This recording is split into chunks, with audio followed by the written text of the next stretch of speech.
Hey DJ, how's it going? I'm good. How are you? Good, good. So, a lot of ground to cover here, and we've only got 15 minutes to do it. But let's start off with the residency in Vegas. No trickery, an evening of destruction. How different is it preparing for an entire residency as opposed to different shows in different towns? It's sort of a regular tour.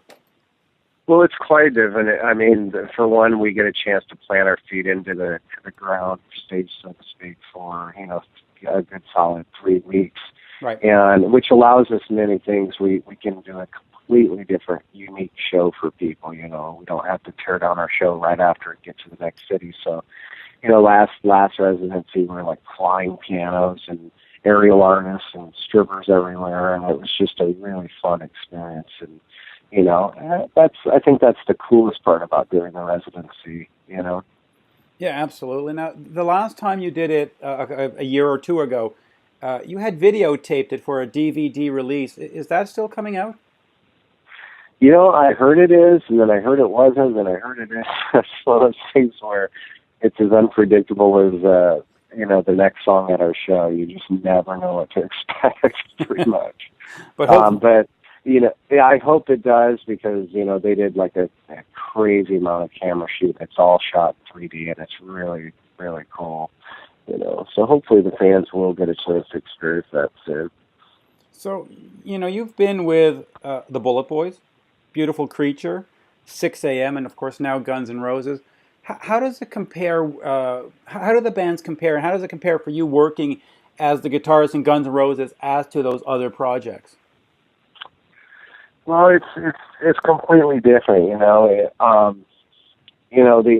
Like for instance, 6 a.m. It's a labor of love. It's Right. completely a different animal. With Guns N' Roses, I'm stepping in to fill some pretty big shoes, which I've taken very serious. As a fan growing up, of the band, I realize how important these songs were to me and how important these songs are to fans. So, as the guitar player stepping in those shoes, I'm doing whatever I can to do those shoes justice, so to speak. To come in, not try to rewrite the book because a lot of those solos are classic. You don't want to fuck Yeah. with that, and I wouldn't want to be in the audience watching some new guy up there fucking up the solos either. So with me, it's one of those things. What would I want to see? Being in the crowd, and I would want somebody to show respect to the parts and play them as close to the album, because those bring back memories for people. It does for me as a kid when I hear an old Gun song. It's like, oh, I remember when I was in high school and I was vandalizing cars and stupid stuff, and whatever memory it brings back. But you kind of want to create. Music's one of those things where you go to a concert to forget about your troubles and you reflect, and it brings back, kind of takes you back to good times, bad times with songs, do. So Yeah. it's one of those things where, yeah, But it's a but long answer for a short question. yeah, but you also want to inject your own personality into the songs, right? You do, and that naturally comes through, because I am my own person, so, the way I attack things are completely different, and, you do put in your own thing, but, the thing, there's time for that, and the future of Guns N' Roses is where I can put my stamp on things, and that's, but right now it's like, you pay respect to the songs, and there's plenty of time for that. What do you think? You just mentioned the future. What do you think is the future for Guns N' Roses? Is it just a touring entity that comes out every summer and does a few shows, or I think no, I don't think that at all. I joined this band. I'm a songwriter. I'm a producer. right? I feel as a songwriter producer that I could bring something to the table. If I didn't, I wouldn't be in the band. I've turned down more gigs out there than I've taken, but this is something where I feel very passionate about the music and passionate about the band, and I feel like I personally can help bring something to the table. And, I think our main goal in future is to write the next best Guns N' Roses record. Right. That's what I'm excited about. Yeah, and have you started on that process at all? We have tons of material, Before I even joined the band, there was 3 albums worth recorded. There's tons of songs already recorded that Axel's been playing me. And, Of course, I'm a writer. Everybody in the Right. band writes songs, so everybody has their own piles of songs too. So lack of material isn't our problem. It's taking all the material that we have, and making sense of it, focusing it into what we feel would be just a kick-ass album. And I think that's what fans, obviously like myself, want to hear. Yeah, absolutely. You mentioned you're a songwriter, and of course, I really got to know you with Beautiful Creatures, but then later on you wrote for Mötley Crüe on Saints of Los Angeles. How did Yeah, you approach yeah. that album? How did I approach it? Yeah, in sense, like, Well, why did they come to you, basically? Why did they say, DJ, we need you to Well, write for us? the same way I would approach, when I approached the Neil Diamond Christmas album. It's like with me, part of a songwriter's job, I've always believed, is you got to go in and study what makes that band sound like that band. So, I put the fact I'm a guitar player very last, and I go in, I study the way he plays, the way Mick plays, and I go through every song. Where does Vince's voice sound the strongest? What keys does he? And you really dissect everything about that band. And after you do that, it's real simple to turn around and write a song, in my opinion, that will sound just like off of the era of whatever albums you are studying with that band.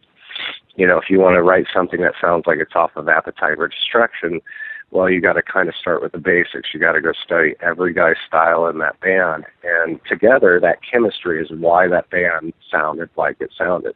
Or Mötley Crüe, Girls, Girls, Girls album, or what, you know what I mean? Right. Whatever band you're writing for. It's sort of the Rick Rubin approach, but instead of producing, it's the Rick Rubin approach to songwriting, where you go back and you study the early work and say, okay, this is what is, Black Sabbath. This is what absolutely. And there's so many things from tones and miking techniques to, that give it that raw, reckless sound or whatever it is to that. But that's your template. It's all laid out for you. You just got to do your homework. You just got to do your homework. Now, at the time where you were working on the Saints of Los Angeles, a lot of rumors around the internet were swirling that you were going to replace Mick Mars in Mötley Crüe. And of course, that never happened. Was there any foundation to those rumors, or was that just pure nonsense? They're pure nonsense. No, I was then working on the album with them, co-writing. I co-wrote 11 of the 13 songs and co-produced it. And I guess because I'm a guitar player, people assume that. But no, not at all. Mick, it wouldn't be a Mötley Crüe without Mick. Yeah. It just wouldn't. And I wouldn't, if it was even offered, I probably wouldn't have taken it just out of the respect, because I'm a huge fan. And it's one of those things where, Mick's one of my closest friends, so I knew he's always going to be fine. He's always going to be fine. But of course, it led to 6 a.m. with Nikki. What's the status of that album, or not that album, but that band? Is that still a going entity, or have you sort of packed it up? Yeah, absolutely. No, we just finished a brand new album. It'll be coming out towards the end of this year, very, very beginning of next year. But the album is completely recorded and completely done, and it's one of my favorite albums we've ever done. We just titled it, which is great, but I can't tell anybody the title yet. But it's awesome. It's something where we really pushed beyond and really painted outside the line, so to speak. We really wanted to push ourselves as musicians, and hey, we've done the other type of songs. Let's really, we brought in like some, we wrote a ragtime song on it that just blows my mind. I'm just like, wow. And pushing myself as a guitar player, playing like very Scotty Moore type guitar stuff on certain things, and it's just fun. We had a lot of fun with this album. Oh, I can't wait to hear it. The first one, "Life Is Beautiful," or at least that song was absolutely phenomenal. Since you've been in Guns N' Roses, there's always been controversy around the band in terms of, they got a guy who looks like the other guy, and they always show up late and all this and all that. But I've seen the band 3 or 4 times with you at the Metropolis in Montreal last summer, and crazy great show. I saw you out in Hartford. Do you think any of that criticism is deserved, or is it just silliness on part of internet fans, because if you go to the show, they're great. I mean, they're great. Oh yeah. Well, it's one of those things that I don't really take it personal, because it doesn't matter who stepped in those shoes. You're stepping in one of the biggest guitar slots in rock and roll. And there, it's kind of damned if you do, damned if you don't, I mean, if anybody can honestly look at a picture of me and Slash next to each other and go, wow, these guys look just alike. I mean, okay, I don't see it, but, I have a lot of respect for what he has done for this band, and that's, and I'm a fan of this band, and, and people, that's the one thing that kind of shocked me, that they immediately tried to pin me against him and him against me. I've run into him a couple times. I don't know the guy, but he's, we don't know each other well enough to have issues with each other. Right. So it's one of those things where it's like, it's the internet running wild, and they're gonna make their own opinions, and I just kind of stay numb to it, and I just kind of, just stay focused and try to do the best job I can, and that's it. That's all anybody can do when they're in this position. But at the same time, I've won a lot of those people over, and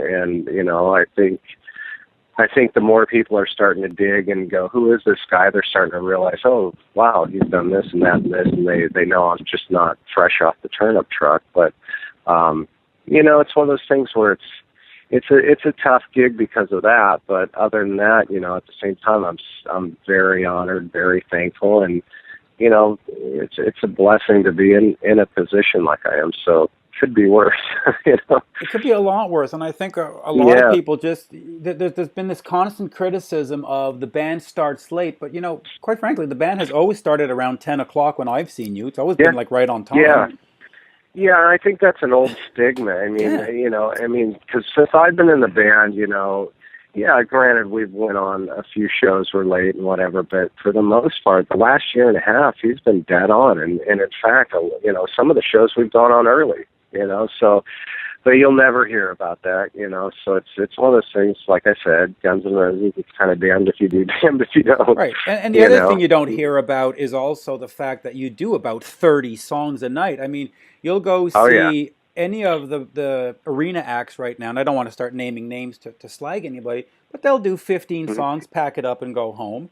But you're doing 3.5 hours. Is that physically demanding on you? It is, and I don't think people really realize it is brutal. I mean, if anybody, let alone running around for 3 hours performing, but you're carrying a 10-pound Les Paul for 3.5 hours straight. It's one of those things where it is tough on your body, and but we absolutely want to give the fans the best show we possibly can, and I think people see it. They might not talk about it too much, but I think the fans appreciate the effort that we put in for sure. Yeah, and I can see our 15 minutes is almost up. Let's quickly talk about Ashba Swag. You started this clothing line probably 3 or 4 years ago, or maybe longer. What are you doing with it? Is it still going on? Are you still coming up with new? Yeah, it's still, every month we've been putting out 2 brand new designs, one for females, one for males, but we used to have over 400 items, and I felt the store is just losing focus and too cluttery. So in the last, 8 months, I've gotten rid of pretty much everything. Now our main focus is just really cool, modern, cool style of design t-shirts, simplistic designs, really super kick-ass tees, and mostly t-shirts, beanies, bandanas, hoodies, and jewelry is our main thing now. We do these big, huge baggy beanies that everybody tends to really like, and those fly off the shelves. And now we're going to start doing really cozy, cool, like rock and roll sweats with graphics and cool stuff on them too. So more just real comfy clothes, Is that stuff that you design yourself, or is it fans? I do. I personally do. I'm a graphic artist. I own a graphic media company, and I've always enjoyed creating and designing with graphics, and it's kind of just my release. If I am not on tour, if I'm on tour and sitting in my hotel room, I just really enjoy pushing my brain, coming up with cool new designs, you know, and it's really neat to look out in the audience and see people wearing those designs. To me, there's some sort of, to me, that's like a hit song. It's like, wow, that's like really cool that somebody actually liked it enough to go buy it and wear it to the show. It's really cool. Absolutely. And let's just finish with the last show, Columbus, Ohio, coming up very soon, the Rock on the Range. It's you and Avenged Sevenfold and Kid Rock. Yeah. A wonderful festival show. Those also have got to be a little bit different because you're not always using your stage and your lighting and. Right, yeah, but festivals are so much fun. And real quick, not to stay on that, but Ashba Swag, we've never sold clothes outside of on our online, and this is the first concert where we're actually setting up an Ashba Swag tent. We're going to throw a massive party out in the, you know, wherever our tent's at, but I'll be doing signings at the tent and stuff. And it's the first time we're going to actually bring clothes to the venue to actually sell for people at the, you know, so that'll be a lot of fun for us, and you know, to be able to hang out with fans and just party and stuff. Absolutely. It's a reason to party, let me be honest. If they go see you in Vegas at the residency, will you bring out the Ashba Swag as well? I don't know yet, but definitely we'll have a tent. We're shipping the whole company out there for Rock on the Range. You know, it'd be nice to have it, you know, at Vegas, but we'll see. We'll see. But other than that, but not to take focus off the Rock on the Range, because that's an incredible festival that Danny Wimmer, a close friend, has put together over the many years, and he just built something that's just really, really cool out there. It's a great festival. It really is. It really is. Anyway, I can see that we've ran our 15 minutes. I just want to thank you. It's always a pleasure talking to you, and I'm looking forward to my next Guns N' Roses show. They've always been fantastic. Always been. Come out and we'll have a drink. Absolutely. Thank you, DJ. Yeah, man. Thank you. Thank you, Mitch. Bye-bye. Thank you, Kim.